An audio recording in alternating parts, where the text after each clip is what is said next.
Bayangkan bangun setiap pagi dengan keyakinan bahwa Anda bisa menghadapi tantangan apapun yang akan datang di hari itu.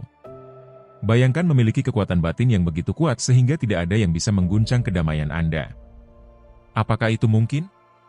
Para pemikir besar Stoik akan menjawab, iya.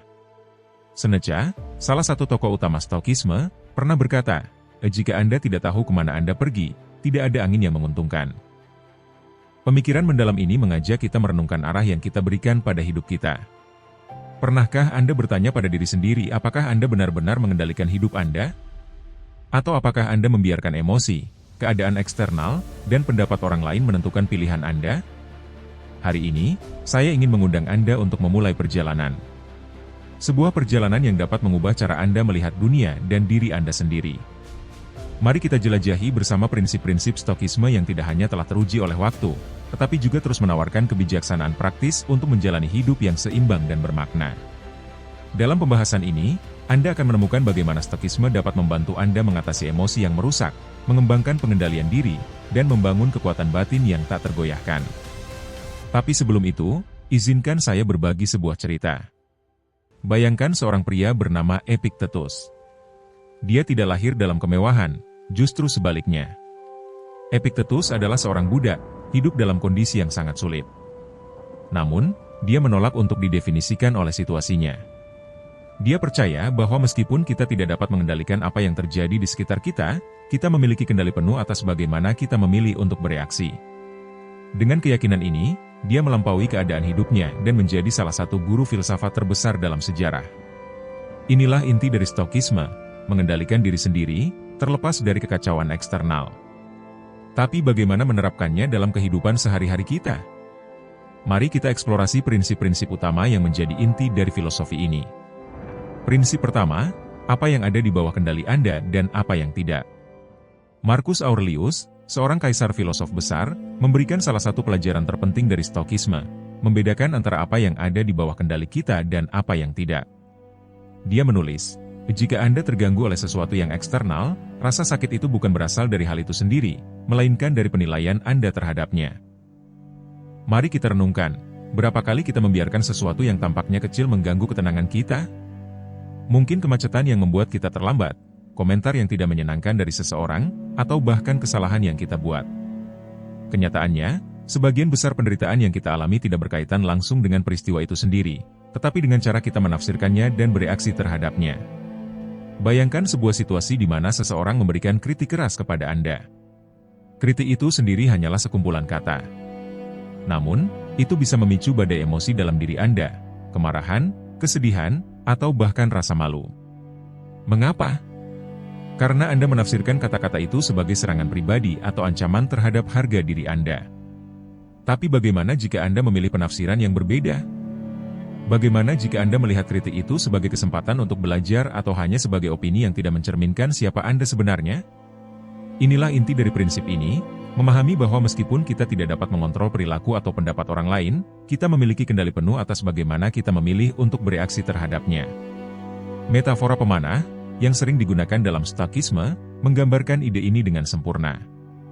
Pemanah dapat mempersiapkan dengan cermat, menyesuaikan busur, fokus pada target, dan melepaskan panah dengan teknik terbaik. Tetapi begitu panah itu dilepaskan, faktor eksternal seperti angin atau pergerakan target dapat memengaruhi hasilnya. Apa yang diajarkan ini? Kita harus fokus hanya pada apa yang ada di bawah kendali kita, usaha, persiapan, dan niat kita. Untuk sisanya, kita harus menerima dengan tenang apa yang tidak bisa kita kendalikan. Praktikan prinsip ini dalam kehidupan sehari-hari Anda. Ketika sesuatu mengganggu Anda, tanyakan pada diri sendiri, apakah saya memiliki kekuatan untuk mengubah ini? Jika jawabannya tidak, fokuslah untuk menerima situasi tersebut. Jika jawabannya ya, arahkan energi Anda pada apa yang bisa Anda lakukan. Perubahan pola pikir sederhana ini dapat mengubah hidup Anda, membebaskan Anda dari frustrasi dan kecemasan yang tidak perlu. Prinsip kedua, kekuatan hidup di masa kini. Berapa kali pikiran kita melayang antara penyesalan masa lalu dan kecemasan akan masa depan? Ini adalah karakteristik umum pengalaman manusia, tetapi juga salah satu penyebab utama penderitaan. Epictetus, salah satu guru besar Stoikisme, mengingatkan kita, bukan apa yang terjadi pada Anda yang penting, tetapi bagaimana Anda bereaksi terhadapnya. Hidup di masa kini adalah keterampilan yang kuat dan membebaskan, tetapi membutuhkan latihan. Pikiran manusia, ketika tidak terkendali, cenderung terpaku pada situasi masa lalu yang tidak bisa diubah atau pada kekhawatiran tentang masa depan yang belum pasti. Kebiasaan ini membuat kita terjebak dalam keadaan gelisah yang terus-menerus.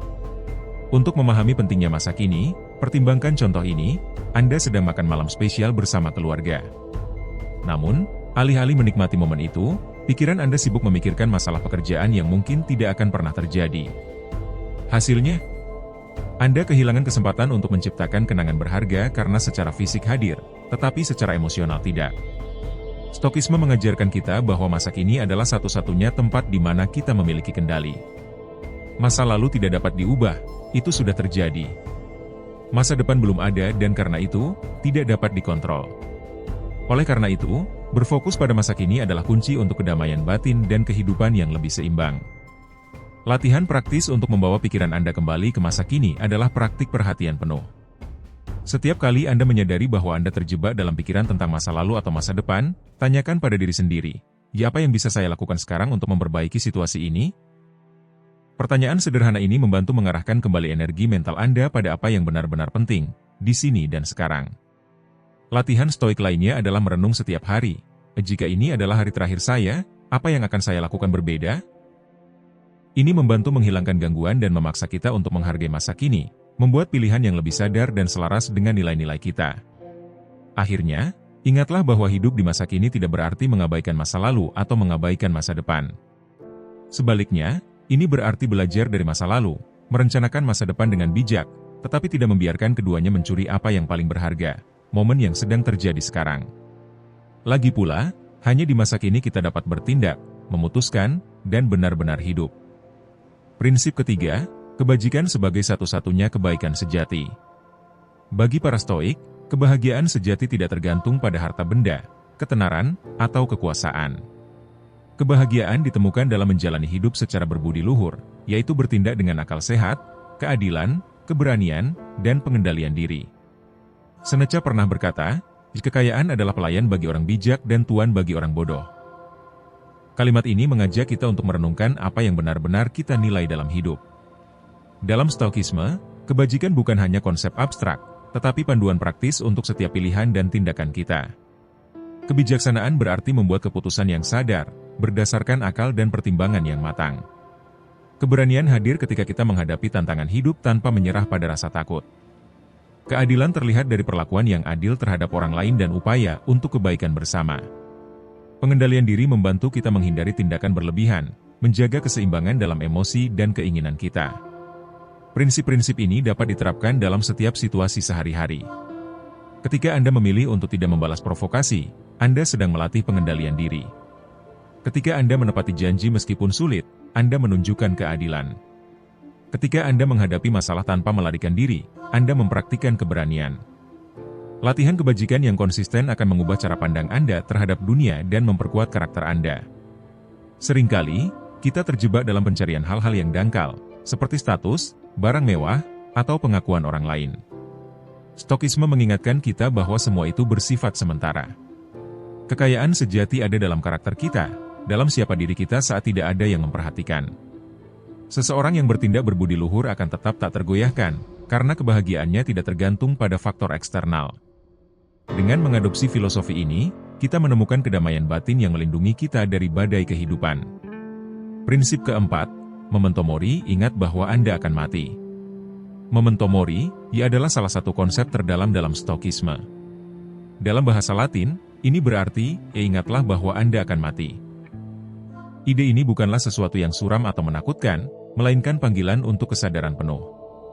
Ini mengingatkan kita bahwa hidup itu terbatas, sehingga setiap momen harus dijalani dengan makna dan tujuan. Marcus Aurelius menulis, Anda bisa meninggalkan kehidupan sekarang. Biarkan itu menentukan apa yang Anda lakukan, katakan, dan pikirkan.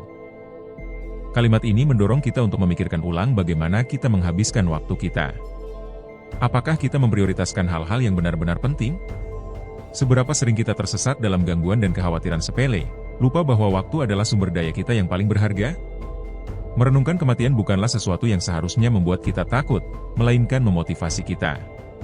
Bayangkan jika hari ini adalah hari terakhir Anda. Apa yang akan Anda lakukan berbeda? Siapa yang akan Anda peluk? Apa yang akan Anda tinggalkan? Pertanyaan-pertanyaan ini memiliki kekuatan untuk memperjelas prioritas kita. Memento Mori mengajarkan kita untuk menghargai saat ini dan meninggalkan hal-hal yang tidak menambah nilai dalam hidup kita. Setiap momen adalah kesempatan yang unik, dan menyia-nyiakannya adalah kesalahan yang tidak bisa diperbaiki. Konsep ini juga membantu kita menghargai hubungan dan menjalani hidup dengan lebih intens, menunjukkan cinta, rasa syukur, dan kemurahan hati. Menerima kenyataan bahwa hidup itu singkat juga membebaskan. Ketika kita menyadari bahwa kematian tidak terhindarkan, kita menjadi kurang takut. Hal ini memungkinkan kita untuk menjalani hidup dengan lebih ringan, fokus pada apa yang benar-benar penting.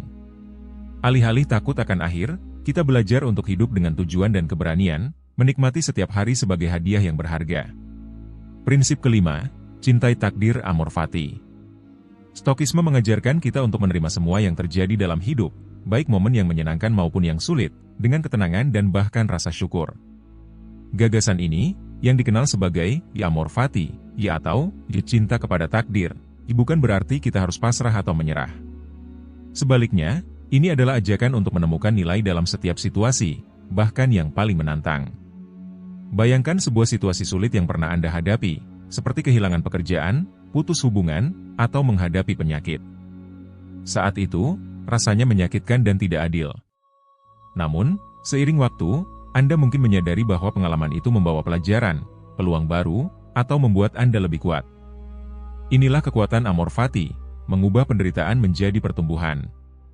Mempraktikkan amor fati seperti belajar berdansa dengan hal-hal yang tak terduga. Alih-alih melawan atau mengeluh tentang apa yang tidak bisa diubah, kita menerima apa yang terjadi sebagai bagian dari rencana yang lebih besar.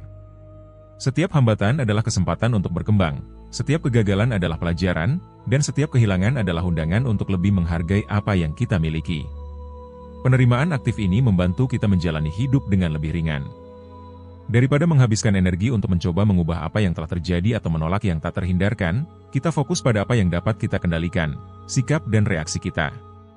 Dengan waktu, kebiasaan ini memperkuat kita dan mempersiapkan kita untuk menghadapi tantangan apapun, mengubah bahkan situasi tersulit menjadi peluang untuk evolusi diri. Prinsip keenam, pentingnya ketahanan emosional. Emosi adalah bagian alami dari pengalaman manusia. Kita merasakan kebahagiaan, kesedihan, kemarahan, ketakutan, dan banyak lagi. Namun, Stokisme mengajarkan bahwa meskipun emosi tidak bisa dihindari, kita tidak boleh membiarkannya menguasai diri kita. Sebaliknya, kita perlu memahami dan mengelolanya secara rasional. Ketika sesuatu yang buruk terjadi, seperti kritik, kesalahan, atau masalah yang tidak terduga, reaksi awal kita mungkin marah atau putus asa. Itu hal yang wajar. Namun, para Stoik mengajak kita untuk mengambil langkah mundur dan bertanya pada diri sendiri, apakah ini benar-benar seburuk yang terlihat? Apakah pantas menghabiskan begitu banyak energi emosional untuk ini?